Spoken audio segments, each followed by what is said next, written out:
Hello and welcome to the first English Today Business DVD.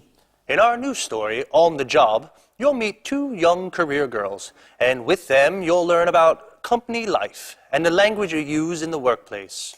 In each DVD, there's a program that focuses on job skills and describes modern business strategies that will help you to be successful at work. In this DVD, there are 5 episodes of On the Job, followed by the Business Skills program that looks at brainstorming techniques. Then, we'll look at how to talk about work, how to describe a company, its organisation and its development.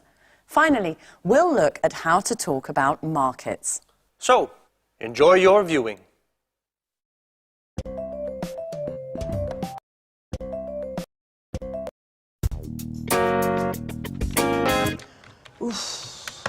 This report is so boring. Numbers, accounts and statistics. I hate it. I'm an artist. When I was younger, I used to write short stories, novels, poems, and I was good at it. What has happened to my inspiration? What am I doing here? A publishing house, that's where I would like to work. Okay, Victoria, stop dreaming. Let's get back to the report. The boss wants it on his desk at 5 this afternoon. Oh, isn't there anything more interesting to do? Like listening to some good music.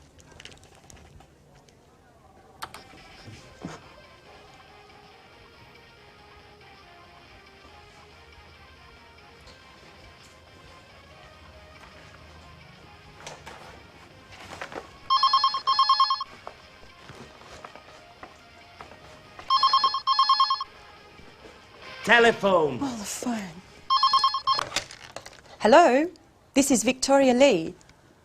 Oh, Lucy, what can I do for you? No, I'm not busy. Well, actually, I am very busy. I have to write a boring report for the boss. Anyway, what is it? Is there a problem? What? Mr. Lewis wants to speak with me. Really? Yes, of course. Put him through. Good morning, Mr. Lewis. It's a pleasure to hear from you. How are you? I'm fine, sir. What can I do for you? Yes, I know the product. It's very interesting, innovative, and the marketing department thinks it has a lot of potential for the international market. What? Me? Really? Thank you, sir. Yes, immediately. Yes, Victoria. Today is your lucky day. Bye-bye, boring report.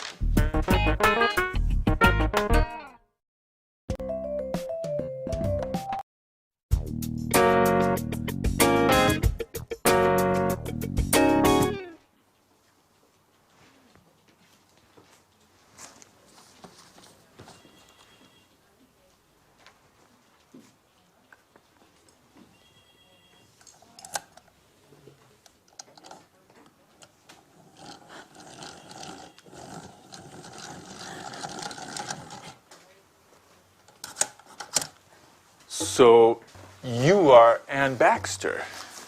Yes, I am. I'm sorry. Really, I am so sorry. Nice to meet you. I'm Mr. Stevens. How do you do?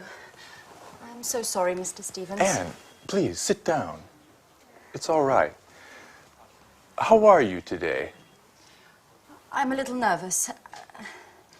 And this isn't a good start. That's all right. Well, Anne, where are you from? I'm English. I'm from Oxford. Great. A true Brit. Can you speak any other languages? French, German, Spanish? I can speak French, a little Spanish, and a few words of Italian. My sister is in Rome studying history of art at university. Okay. Very interesting. And can you use a computer? The internet? I'm not a genius with the computer, but I can use one. Great, Anne. I have your CV here, and I see you already work here. What do you do exactly? I do this and that. I usually work from home. I have an office in my room with a big desk and 2 chairs and... Fine, fine. That's fine. And do you live alone? No, I share a flat with my Australian friend Alice. And there's a new flatmate now. His name is Jack. He's from New York. He's very nice. That's fine. That's fine. Great. And you're very well prepared. You have a good education, and you're very precise. You're just the person for this internship. Oh, thank you, Mr. Stevens. Thank you so much for this opportunity.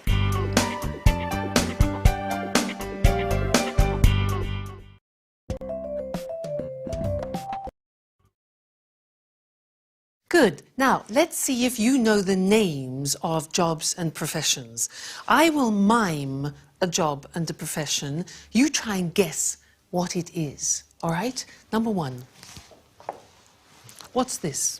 What's my job? Ladies and gentlemen, what would you like to eat this evening? What am I? A waiter. Exactly, a waiter. Now, this one, what's my job?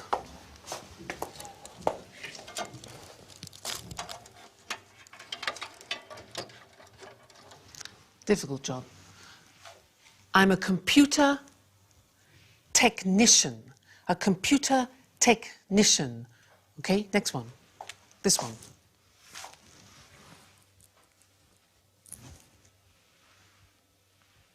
What's my job? I'm a? No, I'm not a policeman. I'm a policeman. A policeman. Be careful of the pronunciation. Next. What's my job?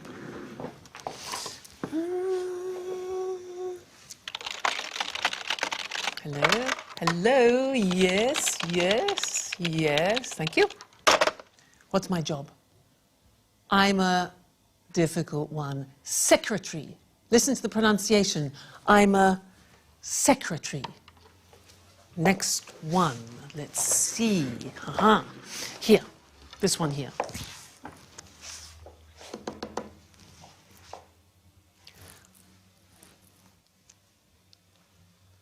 What's my job? I'm a conductor. I'm a conductor. All right, and this one here.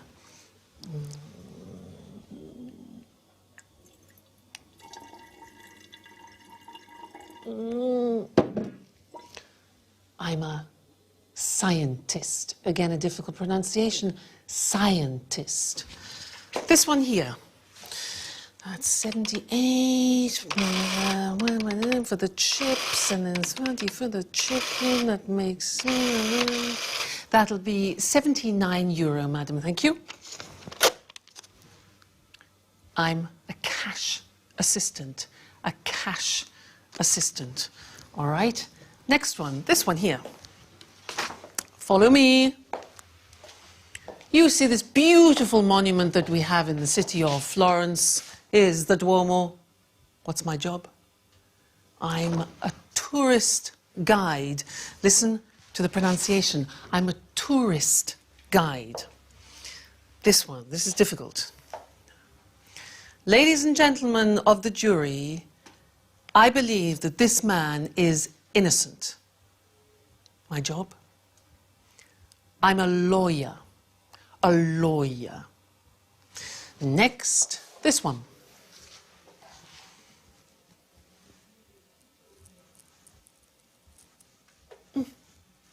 I'm a painter. A painter. Good. And the last one. What do you think this is?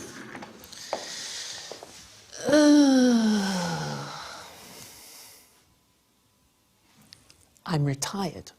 I have no job. I'm retired.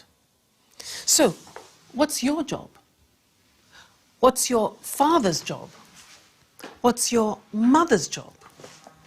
Well, let's look at the screen together and check the spelling and the pronunciation of the jobs we've just looked at. All right, so here's the screen. Good. The question is, what's your job? So, the first one, I'm a waiter. Where does a waiter work?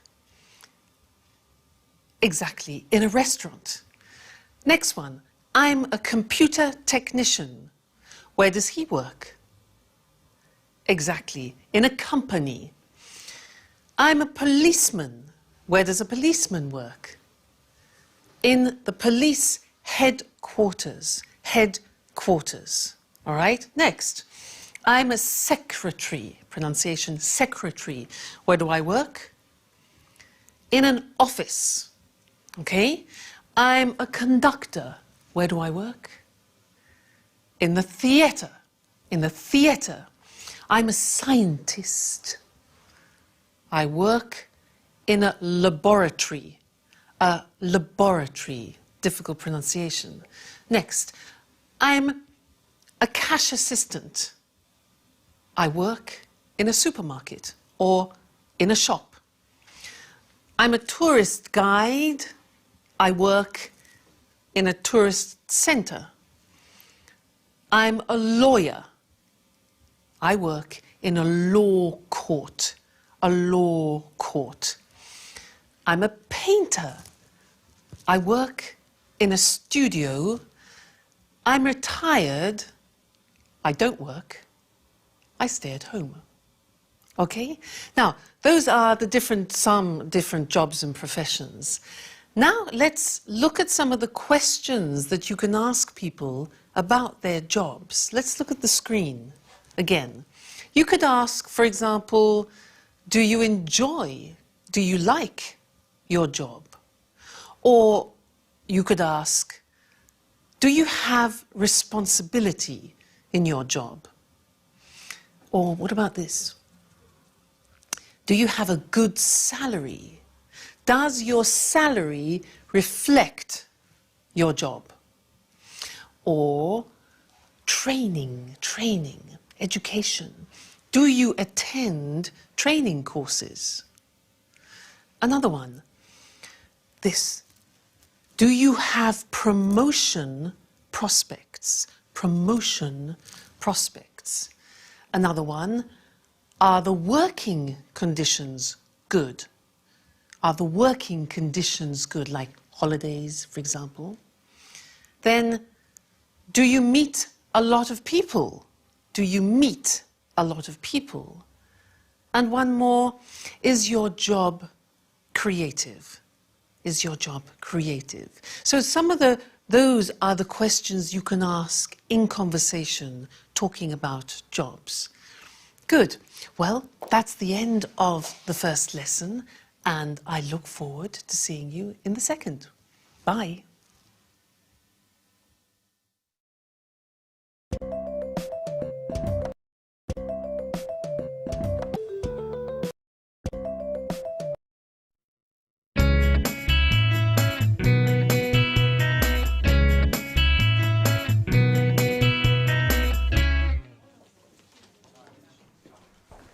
Right this way. Anne, this is Gary. And this is Rachel. Hello. Hi. Pleased to meet you. Rachel is a very important team member at our publishing house. She knows everything about the company. Thanks. She was our first employee, 1985. 1985. And she can answer any questions you may have. Okay, Anne, you're in good hands. Have a productive day. Oh, all right, Anne. Are you ready? Well, Mr. Stevens founded this publishing house in 1985. Oh, just a moment.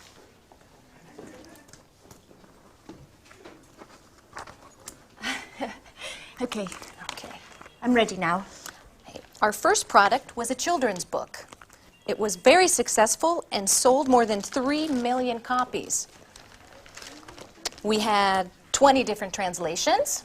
Over time, the company changed and diversified, and we have now fiction, cookbooks, and tourist guides. Cookbooks and... I'm sorry. I didn't catch that. Tourist guides. We also have an encyclopedia of history and one of art history. Sometimes we publish economic texts, and our catalog with over 10,000 titles makes us one of the most important publishers in the country. 10,000. We also employ more than 150 people. Is everything clear? Yes, I think so. Okay, as you know, this is Gary. He works in the advertising office, where he develops new client contacts and keeps in touch with our authors. Pleasure to meet you, Anne. It's so nice to have such lovely colleagues in this company. Fine, Anne.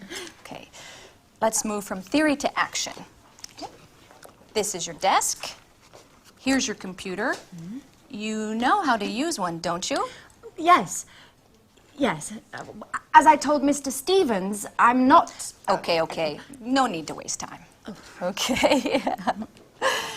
Over there is the fax and the photocopier. Okay. There's a coffee machine in the hall over there. But please, few breaks and keep them short. Do you understand? Yes. Excellent, Anne. Get to it.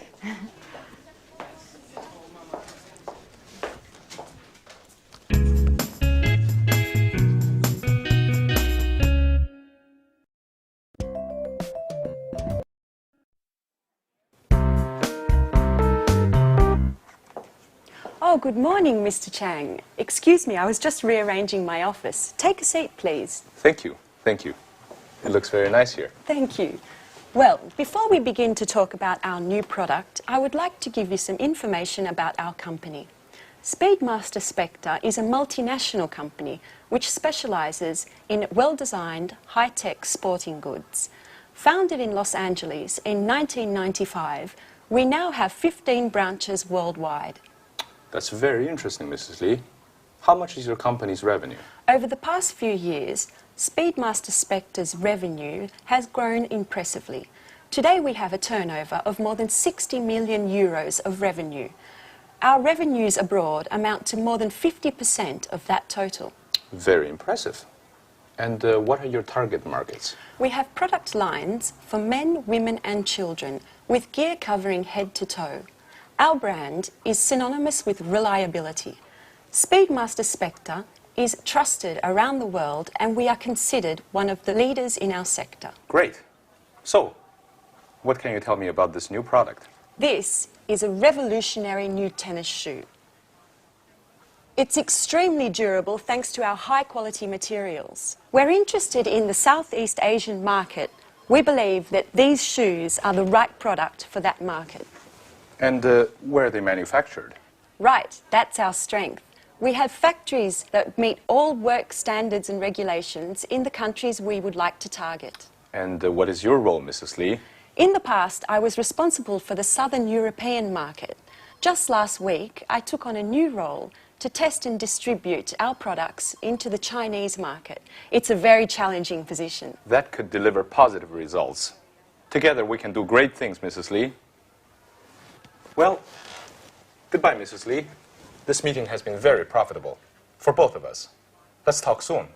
Thank you, Mr. Chang. And yes, let's meet again soon. Great. Bye-bye.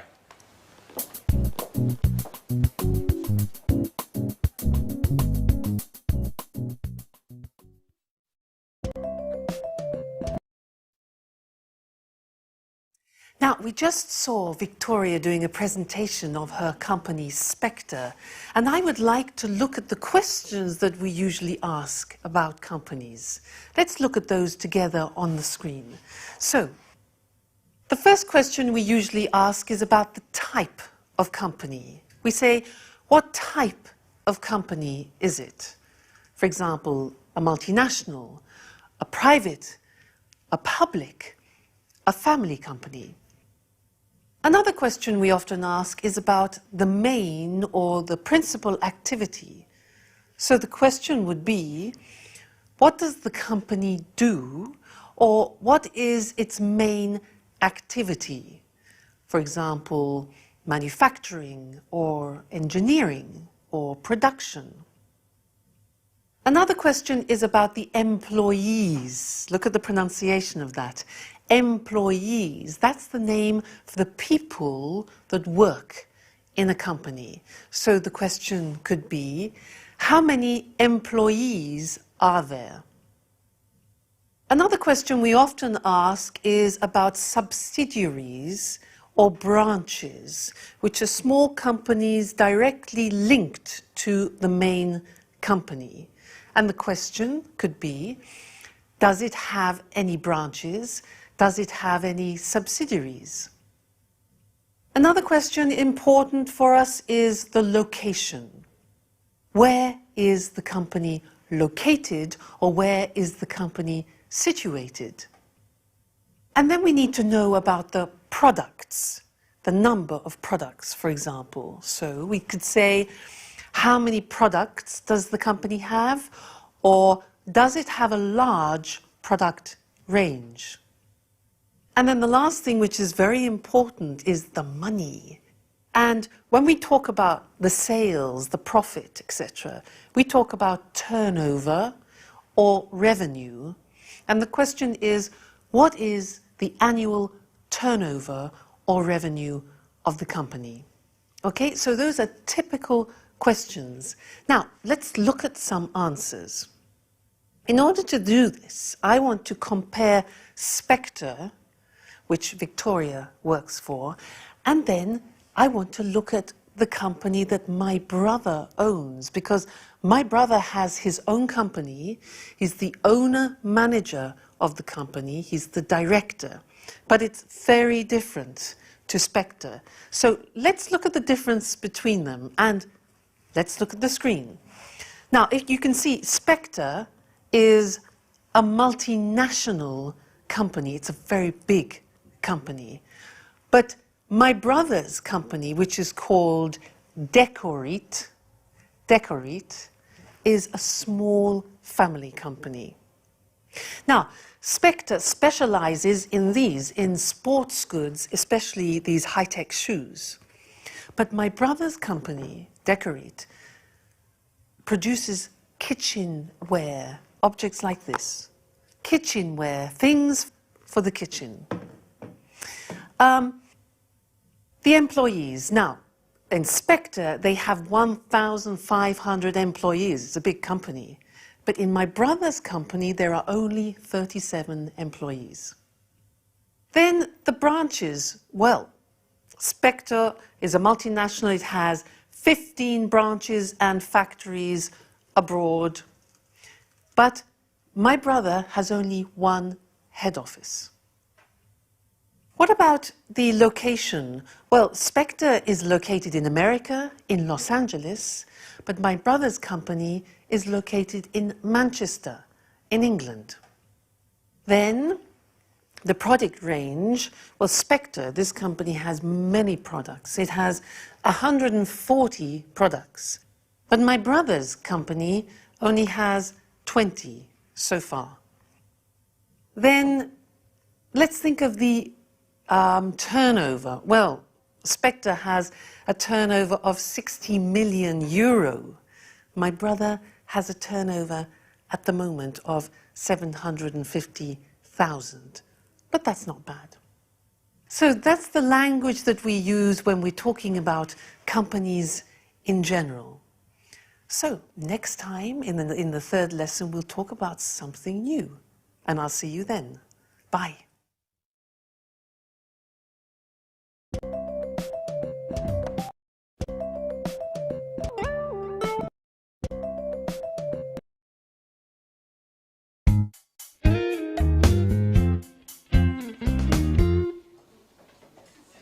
Good morning.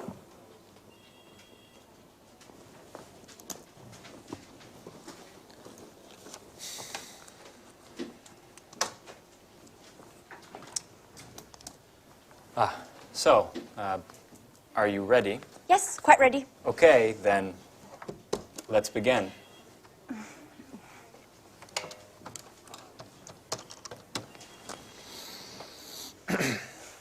Hello, my name is Gary Reynolds from Pilgrim Publishing. May I speak to Mr. Jones? Mrs. Jones, how are you? And how is that wonderful apple pie of yours? I'm fine, thanks. Certainly, I'll hold. With a wink and a nudge, you can get whatever you want, even imaginary apple pie. This author is too important for us. Right. Hello, Mr. Jones. How are you? I'm fine, thank you. I wanted to know if you are interested in contributing to a new cooking guide that we have to bring out soon. Yes, it's a 6-volume collection of recipes to fit the needs of all tastes, with a detailed photo guide for preparation and cooking techniques. And we have to have the materials by the end of next month. Right. Exactly. Sure. Of course. Yes. Excuse me. Could you hold on for a moment? Anne, that's enough. Stop now. I can't concentrate. Oh, sorry, Gary, sorry. Yes. As I said earlier, if you accept, I can send you a copy of the contract that you should sign and return. No, I'm sorry. We can't wait until next Tuesday. Well, I'll have to check with my boss. I need to ask Mr. Stevens if we can organize a meeting for next week. In the meantime, do you need any prep materials? No problem at all. I can send you an email immediately. Okay, goodbye. It was a pleasure speaking to you.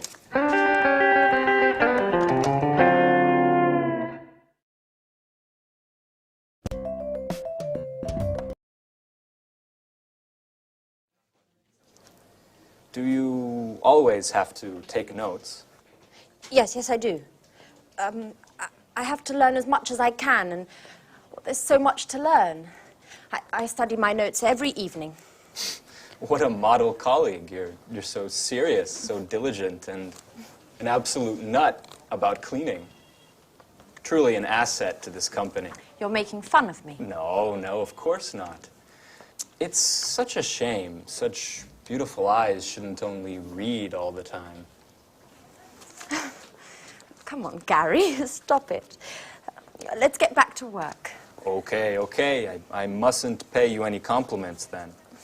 So, Ms. Baxter, can you give me the notes from my conversation with Mr. Jones? Okay. So, you said to Mr. Jones that... Oh, I have to start from the beginning, right? Anne, calm down. It's not an exam. I know what we should do. You should try a telephone call. Me? Oh, no. No, I'm not ready yet. Sure you are. It's not that difficult. Okay. Here, Who do we have to call next? try to call Mr. Clifford.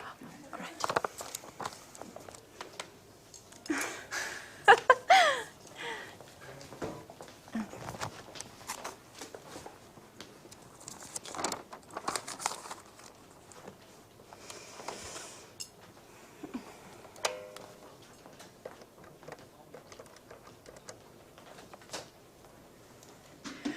Hello, this is Anne Baxter from Pilgrim Publishing. Please may I speak to Mr. Clifford? Oh, I see. All right, thank you very much. Right, goodbye. Well, what happened? Well, Come on, tell me. I dialed the wrong number.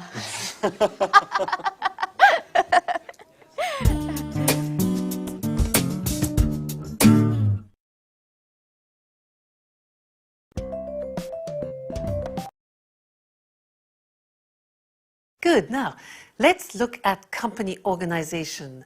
As I said before, companies are usually divided into departments. So let's look at some different departments in a large organization. For example, you can have human resources. Now, human resources is usually personnel, it's training. Training is like education, and it's wages and salaries. Human resources. Another department is finance. Now, in finance, you usually have the areas of purchasing, which is buying things, also customer accounts and other financial services. The next department is production. Now, in this particular department, you have producing the goods, you check the quality, you do the packaging, and you distribute the goods to customers. That's production. And the last one we're going to look at is marketing. And in marketing, you advertise the product and you organize sales. So, here they are: human resources, finance, production, and marketing. Now it's your turn. I am going to describe some activities in these departments, and you must decide which of the department the activity is in, okay? I'll give you an example. For example, which department recruits staff? Recruits, that's a difficult verb, takes on staff. Which one? Human resources, finance, production, marketing. Exactly, human resources. Now, you go. Which department creates an image? Creates an image. Marketing. Good. Next one. Which department manufactures and produces the goods? Oh, it's easy. Production. All right. Next one. Which department, very important, pays salaries? Salaries. Human resources, exactly. Next one. Which of these departments packs the goods in boxes and in crates? Which packs the goods? Packaging. No, marketing, no. Production, exactly, it's production. All right. Next one. Which of these prepares invoices? Now, do you know invoices? Invoices are like the bills that you send to customers or suppliers. Which one? That's a job for finance, exactly. Next one. Which department checks the quality of the goods? The quality? Marketing? No. Production, that's it. Good. Next one. Who trains the staff? Who teaches the staff? Who organizes courses? Yeah, human resources, all right? Now, who dispatches the products? Dispatches, that sends the products. Which one? It is production, actually, it's production. This is easy. Which one designs an advertising campaign? An advertising campaign, obvious. Marketing. Okay. Who does the budget, taxes, and investment? Clear, yeah? That's finance. Finance department, taxes. Now, who purchases? That's a difficult verb. Who purchases? That means buys. Who purchases supplies? Who purchases things for the company? Which one do you think? Marketing, production, human resources? Well, actually, it's finance. Finance. They purchase. And the last one, who plans the method of sales, the method of selling it to the public? Human resources, finance, production, marketing? Marketing. Fantastic. So good. So there you have an idea of 4 of the most important departments that you find in large organizations. Well, that's all for now, and I look forward to seeing you in the next DVD for some more business English. So goodbye for now.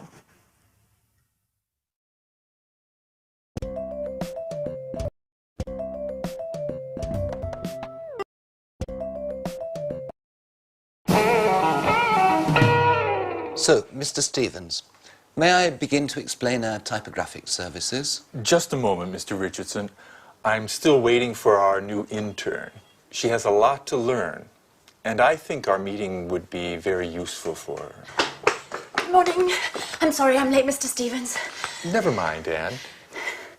Anne, this is Mr. Richardson. How do you do? Good morning. Anne, I see you've had your hair done. Very nice. Oh, thank you, Mr. Stevens.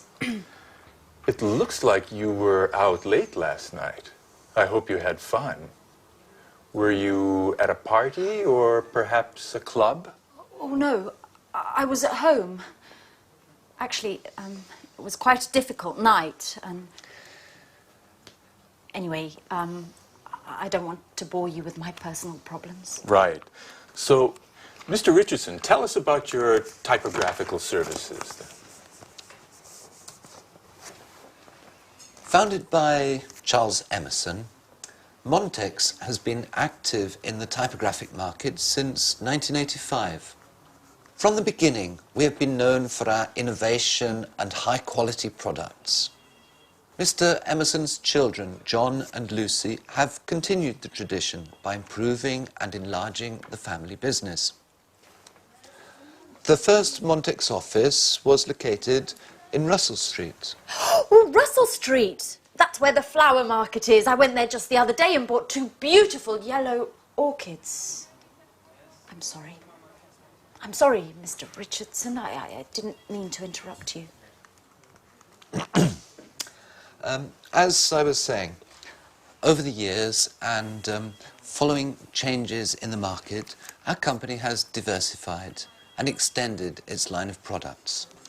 We've purchased the latest technology, offering our customers the best package available on the market today.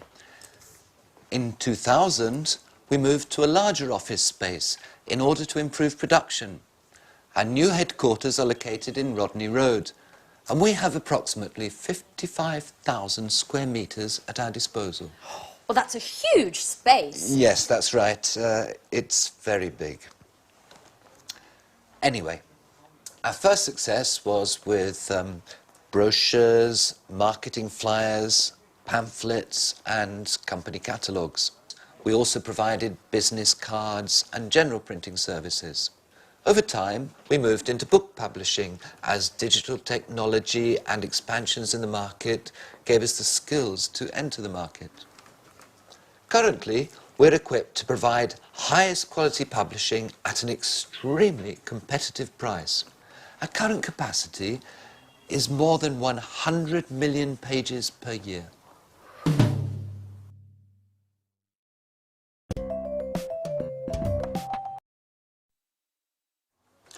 So, Anne, have you understood everything? Would you like to sum up what Mr. Richardson has said? Me? Yes. Could you? Oh, all right. I'll try. Established in 1985 by Charles Emerson, Montex has successfully grown and adapted to changing client needs. In 2000, the company transferred to Rodney Road, where, thanks to cutting-edge equipment capable of high volume, it has optimized its production and extended its offerings, specializing in the publishing sector. Currently, it provides top-quality printing at extremely attractive pricing. Well done, Anne. You have a great ability to summarize. You know, Mr. Richardson, we aren't very pleased with our current typographers. They don't meet deadlines. Professionalism, efficiency, and punctuality are the keys to our success. Do you know that in just a few years, the number of Montex clients has grown by 100%? And what sort of printing do you principally use? Digital printing, and offset printing in the case of high-density needs. What? Offset printing? Young lady, you work for a publishing house and you don't know what offset printing is? No, sir. I'm afraid I don't. Is it important? Anne, offset printing is the classic way in which a graphic project done on a computer is converted to the final printed page. I get it. I get it. Well, it is important. It's extremely important. What an idiot I must seem. I basically told you I have no technological know-how. You know, Mr. Stevens, I am studying the editor's manual that you gave me, but I haven't got to the letter O yet.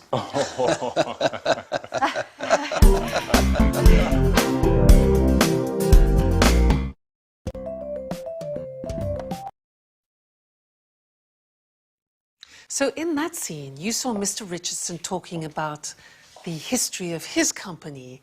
Now, to help you understand the language, I would like to talk to you about my brother, because he has a company of his own, which he opened in 1993. And it's really interesting, because one day when he was in a cafe with a friend of his, he had an idea. They were sitting at a table, and between them they had an object, something like this. It was transparent with petals inside it. And he thought, well, wouldn't it be fantastic if they could fix that idea? So what he did is he designed a prototype. This is the example. And he made the first prototype of plexiglass. And you can see inside there are real natural objects in the plexiglass. Then he did some market research to see if people would like objects like this. And he found some potential customers. So then he looked for some suppliers, people who would sell him the plexiglass. Then he needed the money. So he asked some banks for financial support, and he set up, or he established, a company. He formed a partnership with his friend, and then he invented a name. Now, the name of the company is Decoreat. So it's decor, which is like decoration, eat, which is eat, Decoreat. Then he rented an office, he hired a secretary for administration, and he launched the first product. Now, that was in 1993, and the company has now developed a lot. And let's look on the screen, because it's interesting. When you talk about company history, you use the simple past tense. But when you talk about how a company develops, we move into the present perfect. Now, let's look at the screen and see how my brother's company has developed. Well, the company has grown. It has expanded. And the sales has increased a lot. Sales have increased a lot. Now, they needed more people, so they have taken on new staff. Probably about 7 or 8 new people. Then equipment. They have purchased new equipment because there's more production. Then the product range has developed, it has diversified, so you have more types of product than before. This was the prototype, and these are other examples. This plate here is another example of the products they have developed. So, product range has developed. Then the client base, well, they have increased now, and they have more distributors. That's good. The market now has extended from England to the whole of Europe. And as you see, investment, they have invested more in advertising and promoting the products. Then they've moved to bigger offices, the premises are much larger, and they have opened a subsidiary in France. So the company is doing really well. So that's some of the language to talk about company history, and how a company expands. Good. That's the lesson for now. And I look forward to seeing you in the next one. Bye.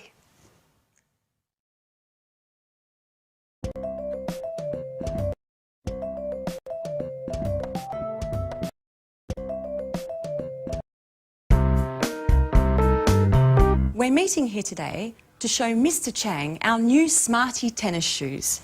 These innovative shoes are made of high-quality materials and are perfect for the Southeast Asian market, which, as we all know, is expanding rapidly. We're especially interested in the Chinese market, which is growing at a pace much faster than the rest of the world. Excuse me for a moment. Henry? Hi. I'm sorry, but I'm in a meeting right now. Let's talk later, okay? All right, tell me, but hurry up.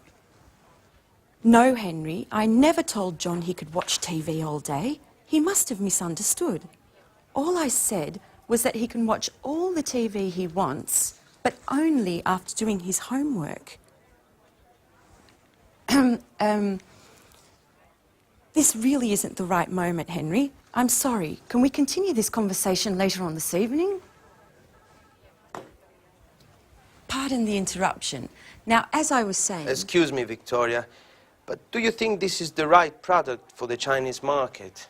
I think that before we export Smart in the Southeast Asian market, we need to take a close look at the local competition and the market's tasters in the sector. Excellent observation, Paul. We've actually already done market research, and as Mr. Chang can confirm, demand for sporting goods in China has grown by 50% over the past 10 years. Far Eastern consumers are increasingly interested in the latest fashion. They have become the most demanding consumers of fashion and quality in the world. Isn't that right, Mr. Chang? Oh, yes. Your fashions have reached our shores. Fashion is law, especially for young consumers. In fact, purchases are driven more by trends than by the actual products. And what about the competition, Victoria? It's a well-known fact that labor costs are lower in China, and the shoes produced in China are much more cost-competitive than in Europe. Right again, Paul. However, our shoes are manufactured with high-quality materials that target an upper-level segment of the market. This market segment is quite happy to spend more on products that are well-equipped, last longer, and are of a higher quality.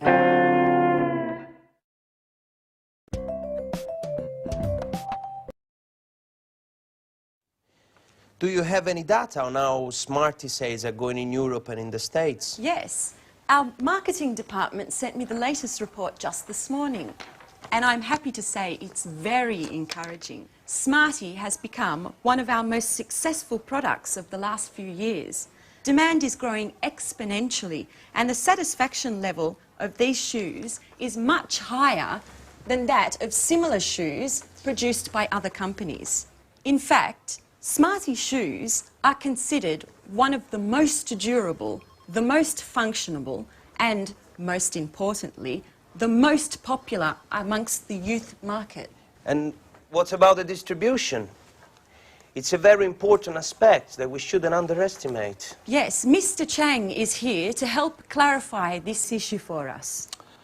It is extremely important to have a detailed distribution and promotion plan. We've also got to create a reputable chain of agents to distribute our products over the widest possible area. This, in turn, will help us make importation easier and reduce taxes for entry into the Chinese market. Look, I'm very happy to provide you with any information you may need, as well as contacts inside the Ministry of Industry and the Chamber of Commerce. But, of course, success depends on your goals, your strategy, and the type of financing plan you're willing to provide. And besides that... Oh, excuse me yet again. John, what do you want? I told Dad I'm in an important meeting. No, John, I didn't say that. First do your homework, and then you can watch TV, okay? And listen to me. I don't care if your friends aren't studying today just because it's a holiday tomorrow. Do you understand? Tomorrow we're going to see your grandparents, so you have to study today. That's enough of this story, John. No, that's not true. I'm a good mother and I love you, but it doesn't mean I don't have the right to tell you what to do. Listen, I don't want to talk about this anymore. Goodbye. Pardon me, just a little domestic problem. Well, yes, Mrs. Lee. We all know that kids cause more problem than work. You're right, Mr. Chang. Kids, anyone who understands them is a genius.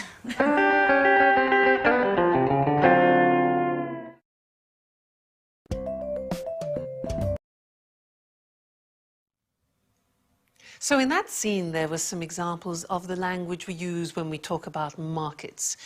To help us understand that language more, let's go to the computer and see it.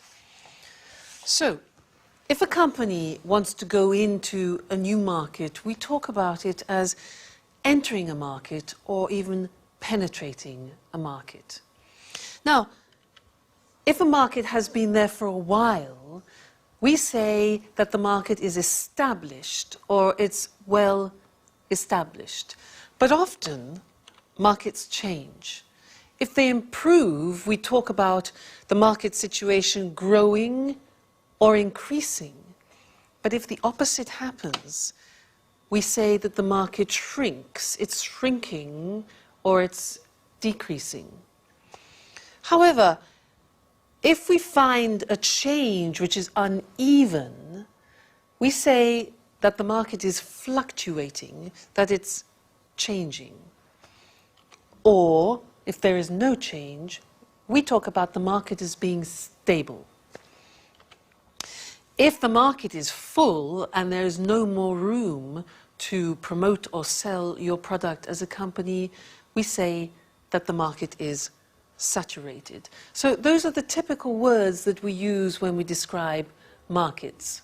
Now, also in the scene that we saw with Victoria, they talked a lot about China and Europe, the difference between the two areas. Now, China is an important country which is coming up.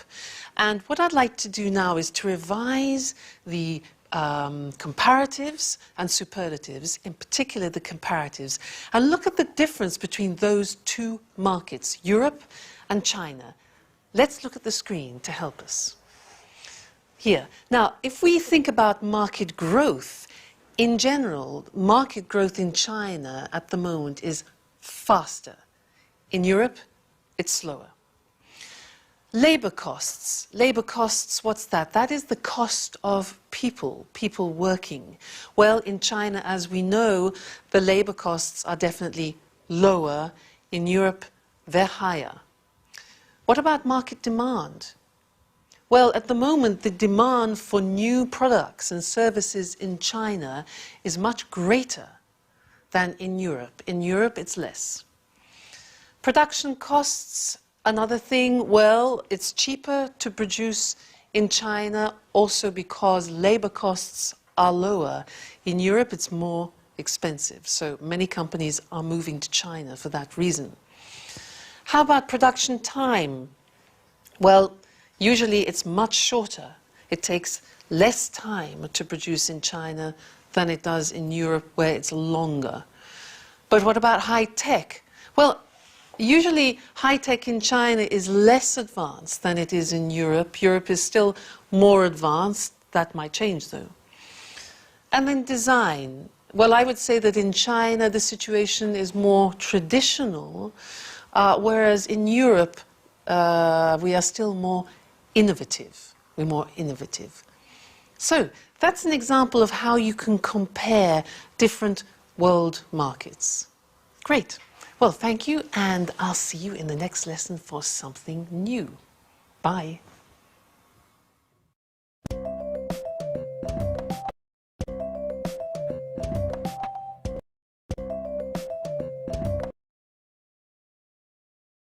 Hello, and welcome to Business Talk, the program dedicated to talking about business skills and techniques.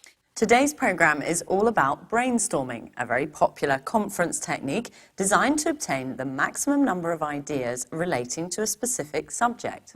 In a bit, Lucy and I will give a short demonstration so you can see what it is all about. But first of all, what does brainstorming mean? And why is it used? Well, people put their ideas together with the aim of finding a solution to a specific problem. Exactly. It's a group activity. All the members suggest ideas and their contributions then stimulate new ideas. And the first rule is any idea is acceptable. Sometimes it's the most outrageous idea that can help generate a solution to the problem. The ideal number of people for a brainstorming meeting is from 3 to 8.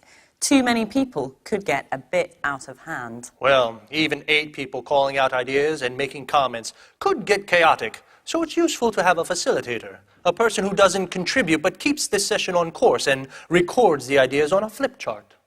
And although this is a common technique used in the corporate world, you might be surprised to know that during a brainstorming meeting, all hierarchy and roles disappear. The philosophy behind this strategy is to create a real sense of democracy within the group, so that everyone feels their opinions are valued. Now, there are certain principles to follow so that brainstorming works well. But before we look at these, let's do a little brainstorming so you actually see how it works. Okay, now there are only 2 of us, and there should really be 3 or more people in a brainstorming meeting, but this is just to give you an idea. So listen carefully to the language we use. Let's imagine a situation. Our company needs to increase its production space. A brainstorming meeting has been organized to gather some ideas. Let's start. How about opening a second factory somewhere? What if we close this factory and open a larger factory out of town?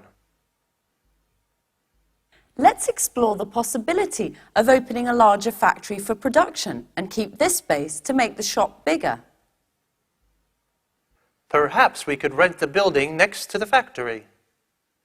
Why don't we look into renting part of the building next door? What about sharing a production space with another company? Couldn't we examine the possibility of building a 3rd floor? Let's try to reorganize the space we have. What if we organize 4 shifts a day instead of 3? We could relocate our administrative staff and keep production here. How about keeping the production here and renting some office space for the administrative staff? Would we be able to reorganize the shop floor space? Why don't we try moving all the production to China? We could move part of the production to China. What about closing part of the production line? Couldn't we rethink the production line? How about keeping the production of smaller items here and moving the production of larger items to China? Okay, we're going to stop here because we're running out of time, but this process could go on for much longer until enough ideas have been collected.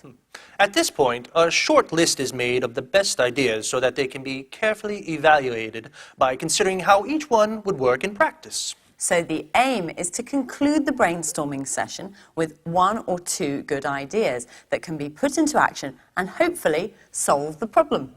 Did you notice how we didn't stop to judge or analyze the ideas as they came up? Well, that's because if each idea were to be discussed during the actual brainstorming, the ball would never get rolling and too much time would be wasted.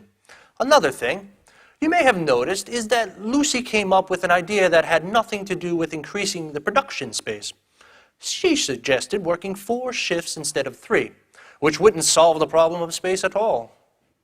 Yes, remember, all ideas are accepted during the brainstorming process because although an idea may seem silly, it might instigate other ideas that could instead give rise to a solution. Yes, actually, you suggested something interesting after the apparently irrelevant idea I had. Well, I'm afraid our time is up for today. See you soon. Bye-bye.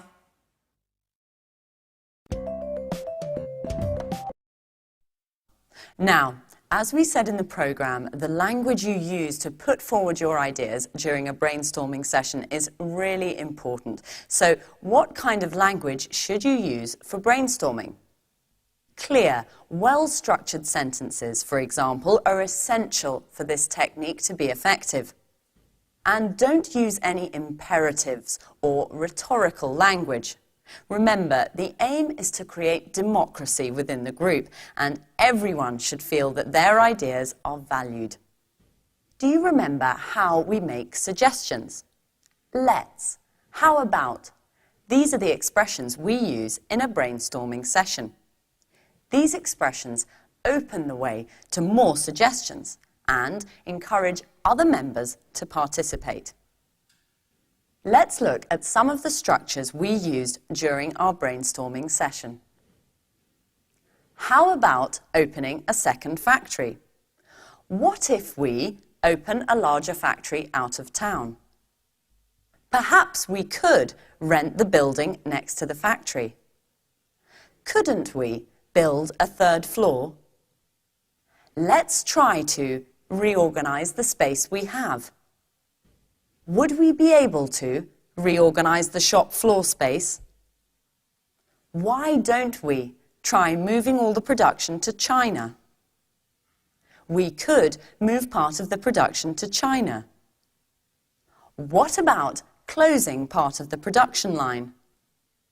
Notice how all these suggestions promote group collaboration. Brainstorming is a group activity, so it's important to make everyone feel part of a team. Okay, now let's see if you've understood. I'm going to make some suggestions as though I were in a brainstorming meeting. And then we'll see which are tentative suggestions and which aren't. Ready? We could rent another factory. Let's build another floor. I think we should close part of the production line. How about moving production to China?